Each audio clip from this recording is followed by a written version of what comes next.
আসসালামু আলাইকুম বন্ধুরা, সবাই কেমন আছেন? আশা করি ভালোই আছেন। তা বর্তমান সিজন চলছে বর্ষাকালে বৃষ্টি হবেই, এটা নতুন করে কোনো কিছু বলার প্রয়োজন নাই। কিন্তু আমাদের এলাকায় গত এক সপ্তাহ আগে একদম প্রচণ্ড খরা গেছে, মানে সেই খরা আমাদের এখানে যে সময় বর্ষাকালের বৃষ্টির পানি দিয়ে জমি ধান রোপণ করা হয়, সেখানে স্যালো মেশিন সেচ পাম্প দিয়ে স্যালো মেশিনের পানি দিয়ে সেখানে আমরা ধান রোপণ মানে জমি চাষ করেছি। কিন্তু ঠিক দেখেন আল্লাহর রহমত কি, যে তার এক সপ্তাহ পর যে এমন বৃষ্টি হলো এখন প্রতিদিন থেমে থেমে বৃষ্টি হচ্ছে। এখন আমাদের এই ডোবা নালা মানে যেগুলো নিচু জমি সেইগুলো মনে করেন এখন এক হাঁটু পানি হয়েছে। এখন মনে করেন যখন ধান রোপণ করি সে ধান এখন ডুবে যায়। এই কারণে হয়তো বা এই আপনার কি সিজন, আমাদের গ্রামের ভাষায় আমন সিজন।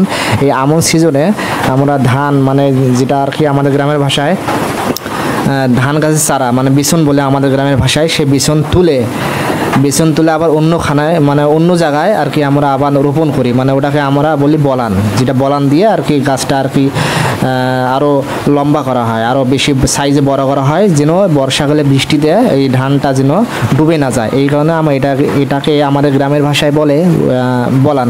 আপনাদের গ্রামের ভাষায় কী বলে অবশ্যই কমেন্ট করে জানিয়ে দেবেন। তো আলহামদুলিল্লাহ এখন থেমে থেমে বৃষ্টি হচ্ছে। আর বৃষ্টি বর্ষাকালে যে পানি, এই পানিতে যে কোনো ফসলের চাষটা কিন্তু খুব ভালো হয়, কারণ এই বৃষ্টির পানিটা সার জাতীয় পানি, পুষ্টিকর পানি। হ্যাঁ, এটা হচ্ছে চাষাবাদের জন্য অনেক উপকারী।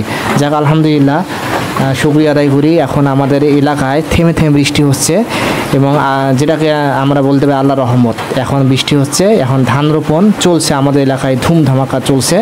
আমাদের কিছু পাথার কিছু জমি ধান রোপণ শেষ, আর কিছু জমিতে আছে ধান রোপণ চলছে। তো দেখেন কীরকম বৃষ্টি হচ্ছে, দেখতেই পাচ্ছেন প্রচণ্ড বৃষ্টি হচ্ছে। যাক, আপনাদের এলাকায় কীরকম বৃষ্টি হচ্ছে অবশ্যই কমেন্ট করে জানিয়ে দেবেন। ধন্যবাদ। আসসালামু আলাইকুম।